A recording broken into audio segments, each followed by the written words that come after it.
Oi gente, tudo bem com vocês? Se você não me conhece, meu nome é Letícia. Eu fiz intercâmbio de high school em 2018 e agora eu vou fazer o intercâmbio de au pair nos Estados Unidos. E hoje eu vim aqui contar um pouco mais de como foi o meu processo, como eu escolhi a agência, a família, como eu decidi fazer esse intercâmbio. Então, vamos lá, né? Primeiro de tudo, por que eu decidi fazer o intercâmbio de au pair? Eu me formei esse ano e de verdade eu não tava muito satisfeita com o curso, no modo geral. Eu não tava me sentindo tão preparada pra escolher nenhum caminho possível dentro de todas as áreas, em publicidade e propaganda. E eu pensei que o melhor jeito, assim, de não me frustrar de um modo irreversível seria tirando um momento, um gap year, assim, né, pra pensar, refletir, criar novos projetos, como esse aqui que a gente tá começando agora. Começando não, né, retornando agora com o Letícia Exchange. Então eu pensei, eu quero morar em outro país de novo por pelo menos um ano. E aí eu comecei a ver várias opções. Eu vi primeiro a opção de mochilão, opção de Working Holiday Visa, opção de au pair na Europa. Mas quando eu coloquei tudo numa balança, o au pair nos Estados Unidos fez muito sentido pra mim. Primeiro porque eu já morei nos Estados Unidos antes por 6 meses, mas eu tinha 16 anos, eu dependia muito de outras pessoas. Então assim, eu sinto que eu não tive uma experiência muito completa. Eu também não vivi a maioria dos feriados lá. Então eu decidi que seria muito bom pra mim voltar pros Estados Unidos por um tempo. Mas antes de decidir isso, eu comecei a trabalhar em uma creche. Por quê, gente? O intercâmbio de au pair não é um intercâmbio de passeio, é um intercâmbio de trabalho. Então você tem que ter certeza que você tá pronto pra trabalhar e pra trabalhar com criança. Então antes mesmo de fechar o intercâmbio, eu comecei a trabalhar numa creche. O que é muito importante, porque um dos pré-requisitos do au pair é que você tenha pelo menos 300 horas com criança. É muito importante ter mais do que isso, mas esse é o mínimo. E tem que ser horas comprovadas, não pode ser com ninguém da sua família. Não precisa ser carteira assinada também, tipo, eu fazia voluntariado. E eu também dava aula de inglês pra criança. Tendo dito tudo isso, decidi por esse intercâmbio e eu fechei com a Au Pair in America /experimento. No dia 26 de outubro de 2022. Mas eu só fui entregar o meu application lá em, março. E eu fui ficar online só no início de abril, porque tiveram alguns erros no meu application relacionados ao meu formulário médico. Eu pedi pra médica assinar o formulário em inglês, só que ela tinha que ter assinado ou em português e eu traduzido pro inglês, porque ela não falava inglês, sabe? Assim, um detalhe, mas que, né, médico demora pra conseguir marcar tudo. Demorou um pouquinho pra eu conseguir ficar online, porque eu tive que atualizar isso. E aí, foi tudo bem rápido a partir do momento que eu fiquei online. Porque quando eu fiquei online, no outro dia já tinha família no meu perfil. Aí eu conversei com essa primeira família, era uma família que tinha 4 crianças. E no total eu tive 17 famílias no meu perfil. Eu falei com 10 das 17 famílias. E a gente marcava reuniões, assim, de 30 minutos, 1 hora, às vezes passava um pouco disso. Que eu conseguia conversar mais com os pais, entender o que eles precisavam, saber um pouco mais das crianças. Eu passei 20 dias online e no dia 26 de abril eu fechei meu match com a host family que eu vou morar agora. E eles foram a segunda host family que apareceu no meu perfil. Eu tive famílias assim, de todo tipo, família com bebê, família com criança grande, família com 4 crianças, família com 2 crianças. Eu acho que eu não tive nenhuma com uma criança só. Eu acho bem difícil uma pessoa com uma criança só querer um au pair, mas acontece, né? Mas assim, famílias muito diferentes de todos os lugares, mas principalmente da East Coast, assim, Nova Jersey, Nova York, Connecticut, Virgínia, Maryland, muita família desses lugares. Assim, foi super legal. Eu achei que meu perfil foi muito bem recebido pela agência. Uma coisa que eu esqueci.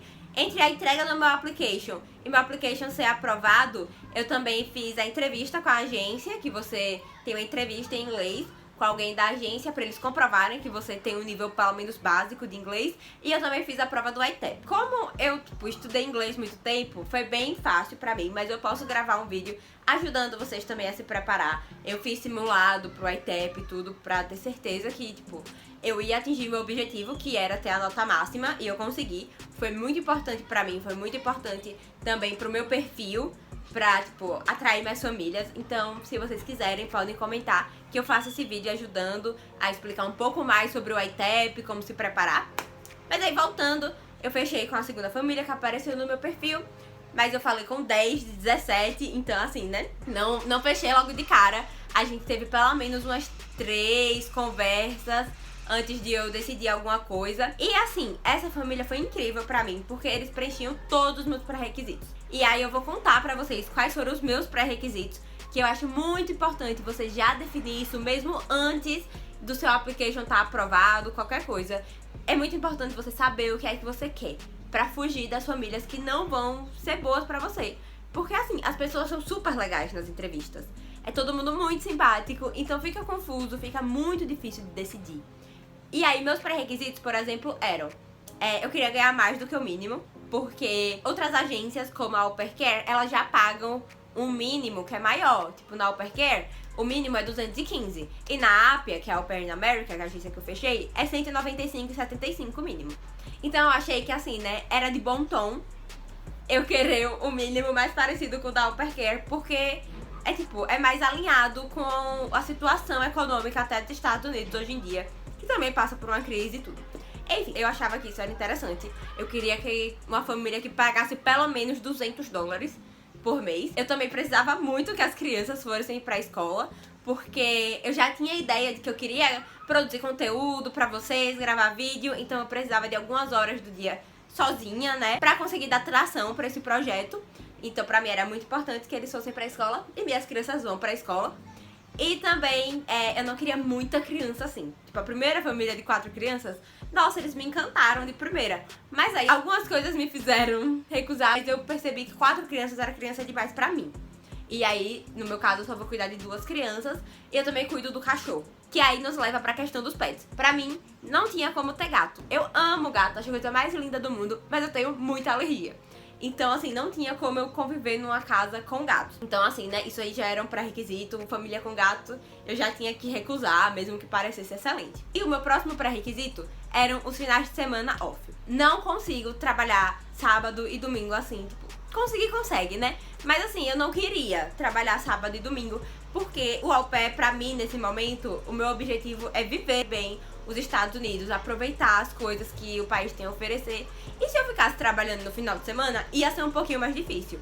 Talvez, assim, eu conseguisse pegar a passagem mais barata, mas eu não ia ter companhia na maioria das viagens. Coisas assim, eu acho que é mais difícil de fazer amizade quando você não tem o final de semana livre. Então esse era um dos meus pré-requisitos principais, junto com ter um carro pra au pair.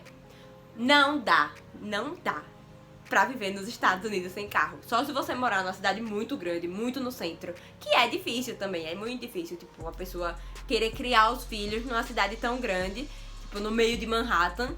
Então, pra mim era muito importante ter um carro, porque eu não fazia questão de morar numa cidade tão grande assim. Tipo, onde eu moro é um subúrbio, onde eu moro não, né? Onde eu vou morar vai ser num subúrbio, então claramente precisa de carro pra tudo. E eu acho que assim, de todos os pré-requisitos que vocês possam ter, o carro é uma coisa inegociável, gente. Tipo, não dá, simplesmente não dá pra viver sem carro nos Estados Unidos. Eu comecei meu processo dia 26 de outubro e no dia 26 de abril eu já tinha meu match. Dá pra fazer o processo em menos tempo. Eu, pessoalmente, eu tinha tempo, porque eu ainda tava entregando meu TCC, tudo, eu não tinha pressa. Eu sabia que eu só queria ir, tipo, agosto, setembro, por aí. Eu vou agora em agosto, no caso. Cada processo é um processo. Esse foi o jeito que o meu aconteceu. E assim, a dica que eu tenho é, tenha paciência. Se você não está na idade limite, que é 26 anos, tenha paciência, faça as coisas com calma. Porque assim, eu entendo que é impossível não ficar ansiosa, mas quanto mais ansiedade você tiver, quanto mais pressa, maiores são as chances de você cair num lugar que não tem nada a ver com você, numa família que não é tão legal assim quanto parecia. Então, tenha calma. E se a família tiver tido outras au pairs antes, qualquer coisa, qualquer pessoa que trabalhou lá, é muito importante que você converse com essas pessoas e que você leve a sério tudo que elas falam, porque assim, elas sabem o que elas estão falando, elas viveram aquilo. E eu levei tudo isso muito em consideração. Tenha cuidado com a família que acabou de sair de rematch. Escuta a pessoa que passou pelo rematch com eles. Se eles não deixarem você falar com a pessoa, isso é uma red flag. Então assim, todo cuidado é pouco. E eu me identifiquei muito com a minha host family. Então assim, foi uma decisão até que fácil de escolher eles, porque sei lá, tudo fazia muito sentido, sabe? Quando a gente conversava, tudo tava fazendo sentido. Foi confuso, eu falei que foi fácil, mas foi bem confuso, porque era muita família falando comigo. Tinha muitas famílias muito legais, crianças muito fofas, muito assim, comunicativas, muito engraçadas.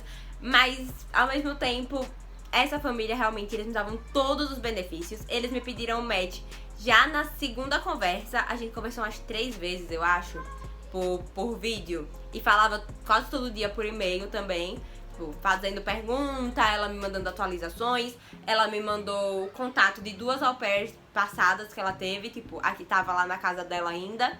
E uma que era brasileira, que tava visitando na época que a gente tava conversando. Então, assim, foi muito bom. Tinha ótimas referências sobre eles. E assim, gente, eu acho que isso é essencial. É você ter calma, você prestar atenção. Não só no que eles falam, mas também nos atos, como é que as crianças se comportam.